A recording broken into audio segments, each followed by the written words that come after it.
Hey everyone, welcome to the channel. My name is John, and today we are doing the kind of counterpart project to the last project we did. You might see him peeking over there in the corner. We got a little Deadpool helmet that I finally got around to making, and with the movie Deadpool and Wolverine coming out, it's only right that we now do the Wolverine Cowl. So we'll walk through that, kind of go through the slicer settings. It is a textured helmet, so it's not going to require very much post-processing at all, which is awesome. That always saves me some time, but we'll go through the whole thing, so we'll jump right into the slicer.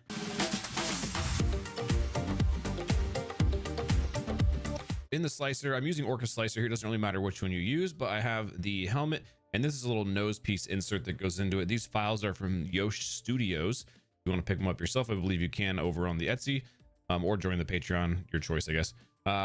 Nothing too real complicated about them. They are super textured, as you can tell in here, so this is going to take a while to print simply because of all that texturing on there. The print has to make a lot of little movements to get this there. For this guy, I just oriented it so that most of that backside was on there. You might have to scale it a little bit to you. I scaled it up to about 114% from their standard file size, which was a little too big, I think.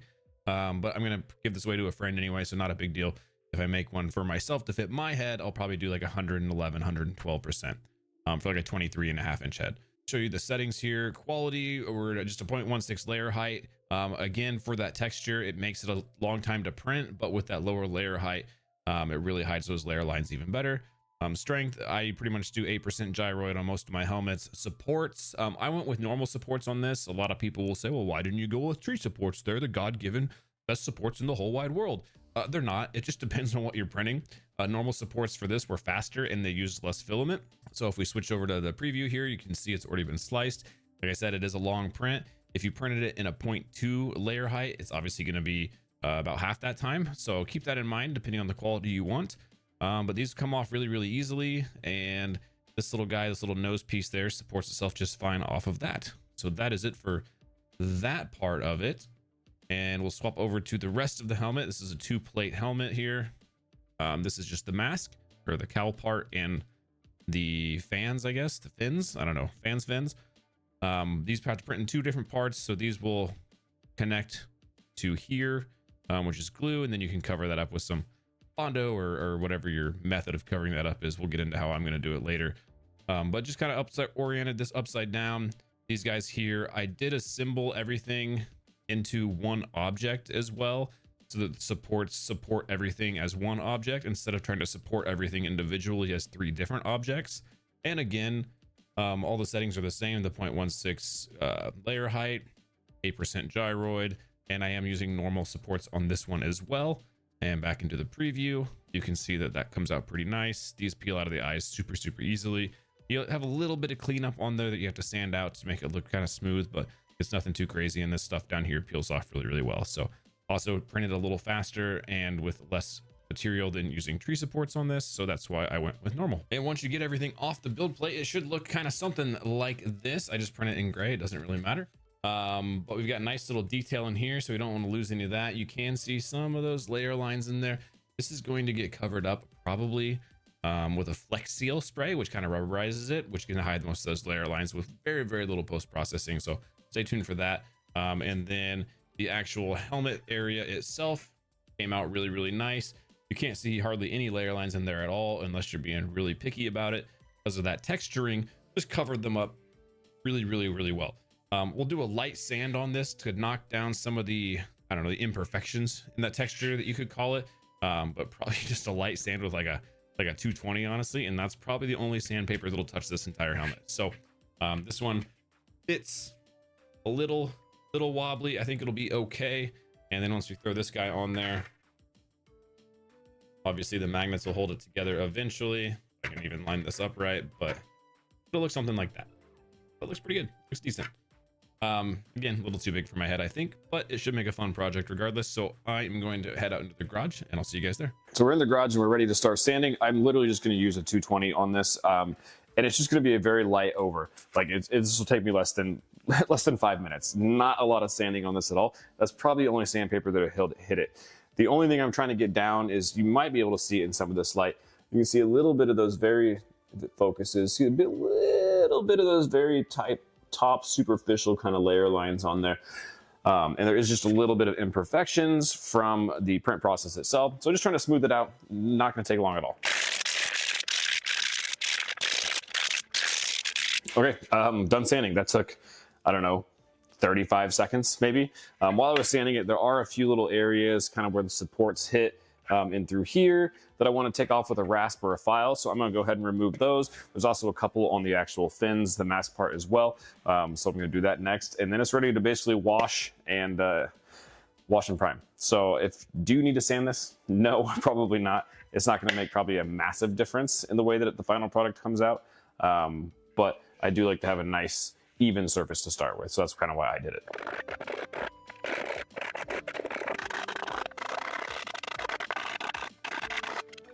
Okay, all of the prep work is done. That took literally no time at all. We can see we've got much nicer bottom surfaces here. We're not gonna have to worry about those too much in post. That is all the prep work. We did a little bit of filing up on this area here, just because this printed upside down. So just where those support interfaces were, just to clean it up a little bit. Wash both things off. I'm gonna prime this one with a filler primer, probably just one coat, just to give the paint something nice to adhere to.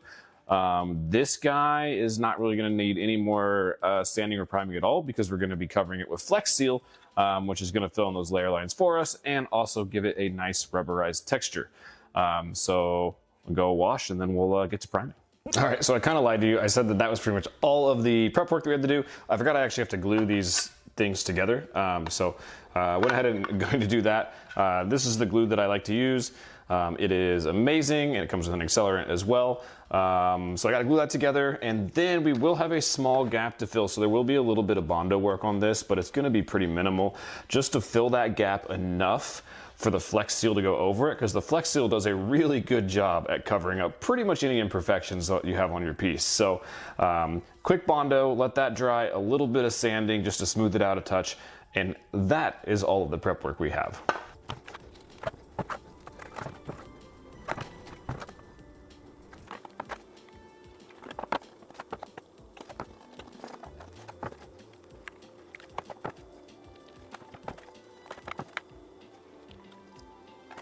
So the fins on the mask part of the helmet have been bondoed and sanded to fill in those little seams. I went ahead and did it on all the different sides there. So the Flex Seal is not perfect, right? It's not perfect, but the Flex Seal should do a lot to cover that up. The actual helmet part is primed and ready for paint. And I kind of made a thing for you guys just to show you. This is just a failed print that I went ahead and did some test Flex Seal on, in case you've never really seen what it does on a print. So this is obviously a failed Iron Man helmet that I did no post-processing to it at all. I just use it as kind of a tester now. And so this is the Flex Seal sprayed onto it. There's no post-processing done at all. You can still kind of see that those little layer lines, those little stair stepping that you get towards the top of a dome, if that focuses in on there a little bit. But if you look at where the actual layer lines would be, you can see some of them coming through. This was one really quick coat, and it did a pretty good job of obscuring things on that. You do 2 or 3 coats of this and let them kind of sit and then kind of build on that, then it's going to cover up a lot of those imperfections. You can see vaguely a little bit of the texturing here, kind of that dimpling on there. That is essentially the finished product of what this looks like when you build it up on multiple things. So just wanted to give you guys that example before we show the finished product after we get everything sprayed. So we're ready to paint the helmet part and Flex Seal the mask part. The paint color I'm using, this is a Rust-Oleum. This is a Sweet Mango. It is a satin. I couldn't find a matte. Matte will just hide layer lines better, so I always encourage people to do matte. If you got this far in the video and you're wondering why would I do this at all, why would I do any of this post-processing, can't I just print it in yellow? Yeah, you absolutely can. I would recommend you print it in a matte yellow. It's going to hide layer lines even more. It's going to make it look a little bit better. And then some of the finishing techniques that we're going to do after we get everything painted to kind of weather it a little bit, that will still be applicable to a non-painted, just yellow printed helmet. So if you want to make it look a little more realistic without doing any of the actual sanding, priming, stuff like that, stay tuned for those post-processing stuff, because that can help make the helmet look quite a bit better. With the paint, make sure that we're doing nice even strokes. You definitely don't want any pooling or running here, and make sure that you hit it from all the different angles to get inside all those little nooks and crannies created by the texture. With the Flex Seal, you just put it on thick. It's going to cure a little bit thinner, so you'll probably have to do a couple coats on this. The Flex Seal has dried and cured, and that's really the biggest thing about using the Flex Seal is you have to give it plenty of time to cure because it is kind of a rubberized coating. It takes like 24 hours to cure. You can do little extra coats in between that curing time, but just know after you put your final coat on, your final layer on, you're gonna have to let it sit for like 24 hours to really get cured up and feel nice and rubbery. But this is kind of the finished product of what it's gonna look like. So you get a nice little rubbery type texture in there. You see a little bit of that seam there. Probably could have taken a little more time to smooth that out, but it looks pretty good. And it feels good. It's nice and just rubbery. It has a good texture to it. Now I know if you've seen the movie, the actual fins in the movie, slight spoiler alert, I guess, are they're smooth. They don't have like a rubber texturized to them. They're smooth. They look like they're even made out of metal with some of the damage that happens to them. So obviously this isn't super film accurate, but I really like the look of this for this type of project. I think it looks really cool with the texture. So that is the Flex Seal process. The actual helmet itself is painted and ready to go as well. We are going to do a little bit of weathering on this to make it look nice, and you can see that there's little holes in there on both sides for magnets. However, if I can get this thing to line up quickly, there it goes. This is kind of what it's going to look like when it's done, without the eyes, obviously. It fits without coming apart. It goes right on without coming apart. So I don't think I'm going to use magnets. I think I'm probably just going to glue it together because it still fits just fine. And I think it looks pretty sick. But we are not going to do that yet. We're going to put a little bit of weathering on the helmet here. And last time with the Deadpool one, I did a black wash. This we're just going to use a little bit of dry brushing, which is something I haven't done very much of before. I think I've done it maybe once before. So we're kind of gonna play with that a little bit of dry brushing. If you don't know what that is, we'll walk you through that process. It should give us a nice little mildly weathered look to the helmet shell here. So I'm gonna get that set up and we'll get going. All right, so with dry brushing, I'm using an acrylic paint here. This is just acrylic black paint. Doesn't really matter what you get. A couple different ways to do this. The whole theory behind, or principle behind dry brushing is that you kind of dip your brush in the paint and then you wipe as much of that moisture off as you can on a rag or a paper towel, and then you start painting with it. So there's very, very little pigment left and it's not real wet, hence dry brushing, right? Some people will dry brush just like that with a completely dry starting brush and then go after it. Some people will dip it in water, get most of that moisture off, and then start the dipping and paint wiping process. This is not the right brush for this, by the way. Most people are going to be doing dry brushing with like a makeup brush, like a dome brush, one of those real like fluffy ones, and kind of do that, gives you a little bit better surface. This is just an angled brush I have. I don't have one of those fancier brushes, so this is what I'm going to use. I think it'll turn out okay. It's a brush is a brush is a brush, right? So we're going to get started. I do have a little bit of water here, so I'm just going to dip that first, just to get the brush tip a little wet. People say that this helps with just the evenness of how it goes on. Again, I haven't done this a whole lot, so I don't really know if this is gonna be better or worse, or in between. But dip it in water, knock all that off. And so this is a silicone mat here, so I just put the paint right on it. And we just put a little bit of paint there. And just lightly dip into the paint. You can see there's very little on the tip of that brush there, and then we wipe all of it away. Paint your rag, basically, right? And make sure you go different strokes, different angles, different directions, because you want to get most of that off there. I'm gonna start on these little seam lines here, and all we're doing is just kind of doing nice even little strokes on that. And that honestly might be too much paint on there still. So what we can do is take a little bit of paper towel and just wipe some of that off. But that's basically the principle behind dry brushing. I'm just gonna kind of time lapse this and we'll see how it turns out. I'll see you guys on the other side.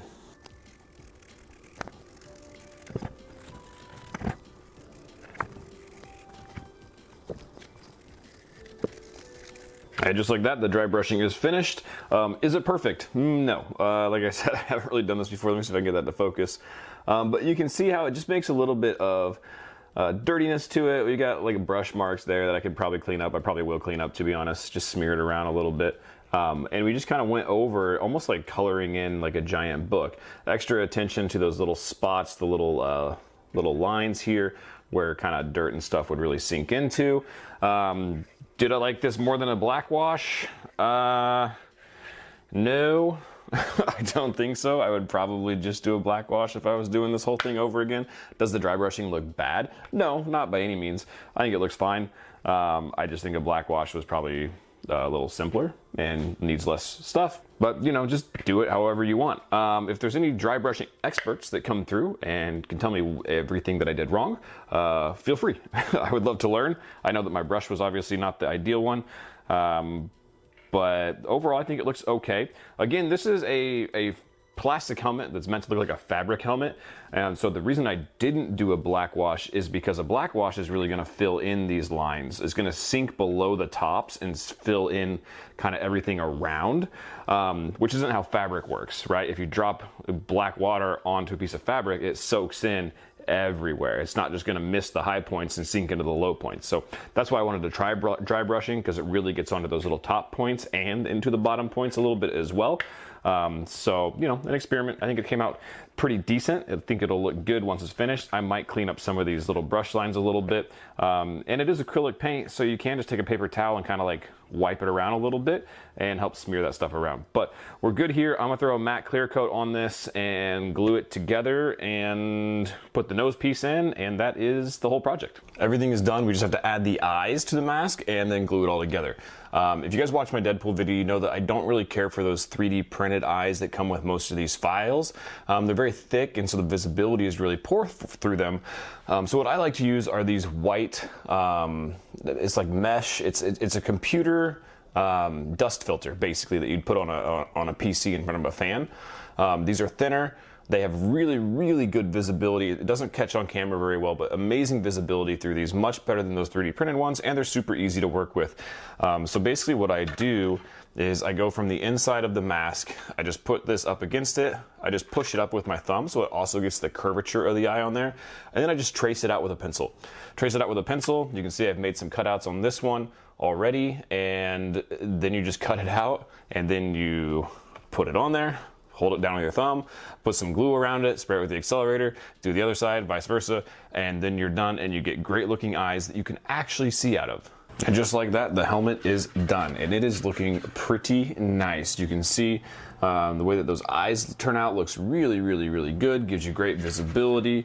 Again, we could have done a little better on the fins there, but overall, very happy with how this turned out. I'll probably add some padding inside. It was just a little bit big when it sits on the head, but I said this was supposed to be magnetized together. I just glued it because this thing slides on super easy, looks great.